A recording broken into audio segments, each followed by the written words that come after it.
अस्सलाम वालेकुम वरहमतुल्लाहि वबरकातुह।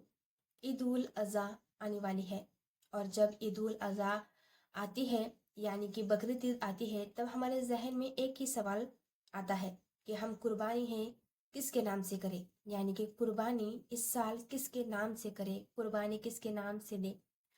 तो हम सोचते हैं कि हम जो है इस साल कुर्बानी जो है अम्मी के नाम से दे दें, अब्बू के नाम से दे दे या बीबी के नाम से दे दे या फिर खुद के नाम से दे दे। ये जहन में हमारे सवाल घूमता रहता है। तो हम सोचते हैं कि इस साल जो है अम्मी के नाम से कुर्बानी दे देते हैं, अगले साल अब्बू के नाम से दे देंगे, उसके अगले साल बीबी के नाम से दे दे, उसके अगले साल खुद के नाम से दे देंगे। ऐसा क्यों होता है? क्योंकि हमें पता ही नहीं है कि हमें कुर्बानी किसके नाम से देनी होती है, उसके मसाइल क्या है। और इस वजह से जो है हम हमेशा कन्फ्यूजन में रहते हैं कि हमें कुर्बानी किसके नाम से देनी चाहिए। वही बात मैं आज आपको बताने वाली हूँ कि हमें कुर्बानी किसके नाम से देनी चाहिए। अगर ये चीज़ आपको पता होगी तो आपके जहन में ये सवाल आएगा ही नहीं कि कुर्बानी किसके नाम से दे। अगर आज मैं जो वीडियो बना रही हूँ, आप ये वीडियो अच्छे से सुनेंगे, अच्छे से समझेंगे तो आपके जहन में ये सवाल कभी नहीं आएगा। तो चलिए जानते हैं कि हमें कुर्बानी जो है किसके नाम से देनी चाहिए। सबसे पहले तो आप जान लीजिए कि कुर्बानी करना वाजिब है, यानी जिन लोगों पर कुर्बानी करना वाजिब है उन लोगों को कुर्बानी करनी ही करनी है। साहिब निसाब, साहिब निसाब मतलब क्या? बहुत से लोग ऐसे होंगे जिन्हें पता ही नहीं होगा कि साहिब निसाब क्या होता है।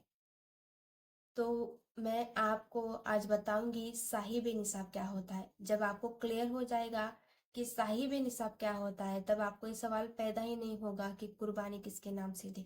तो चलिए जानते हैं साहिब निसाब किसे कहते हैं और मैं क्यों बता रही हूँ, आपको आगे वीडियो में पता चल ही जाएगा। साहिब निसाब कौन होता है? जिसके पास इतना कैश हो, इतना सोना हो, इतनी चांदी हो या इतना बिजनेस हो कि वो अगर सारी चीजें इकट्ठा कर ले तो उन सारे चीजों का अमाउंट जो है 52.5 तोला होना चाहिए। तो जिस शख्स के पास भी इतना अमाउंट है, मतलब आपके पास ना सोना है, चांदी है, ना बिजनेस है, लेकिन आपके पास कैश अगर उतनी है 52.5 तोले जितनी, यानी 52.5 तोला चांदी इतनी भी आपके पास अगर कैश है तो आप पर क्या हुआ? तो आप पर कुर्बानी वाजिब हो गई और उस शख्स को साहिब निसाब कहते हैं। यानी कि अगर मेरे पास 52.5 तोला चांदी इतना अमाउंट है तो मुझ पर क्या हुआ? कुर्बानी करना वाजिब हुआ, मैं हुई साहिब निसाब, तो मेरे नाम से जो है कुर्बानी होगी। अगर मेरे घर में किसी और के पास इतना अमाउंट नहीं है, कैश नहीं है, सोना नहीं है, चांदी नहीं है, तो कोई भी साहिब निसाब नहीं होगा। और मेरे पास है तो मैं हुई साहिब निसाब और मेरे नाम से कुर्बानी होगी। अगर समझिए आपके घर में आपकी अम्मी है और आपके अम्मी के पास इतना सोना है कि उसका जो अमाउंट होता है वो 52.5 तोला चांदी जितना होता है, तो वो ही साहिब निसाब। तो उनके नाम से क्या होगा? उनके नाम से जो है कुर्बानी होगी। तो घर में जितने भी शख्स है, अगर मेरे पास है, मेरे अम्मी के पास है, अब्बू के पास है, भाई के पास, हमारे चारों के पास भी अगर इतना अमाउंट होगा 52.5 तोला चांदी उतना, तो हम चारों के नाम से हम कुर्बानी दे सकते हैं। तो आपको समझ आया होगा कि साहिब निसाब किसे कहते हैं और कुर्बानी हमें किसके नाम से देनी है। और अगर कोई साहिब निसाब नहीं है, यानी अगर मेरे पास उतना अमाउंट नहीं है जितना कि मैंने आपको बताया 52.5 तोला चांदी, उतनी अमाउंट अगर मेरे पास नहीं है या उतनी चांदी मेरे पास नहीं है, सोना मेरे पास नहीं है, तो मुझ पर कुर्बानी वाजिब नहीं है। अगर मेरे पास उतना अमाउंट है, उतना सोना है, तो मुझ पर कुर्बानी वाजिब है, मेरे नाम से कुर्बानी होगी। अगर मेरे पास उतना नहीं है तो मेरे नाम से कुर्बानी नहीं होगी।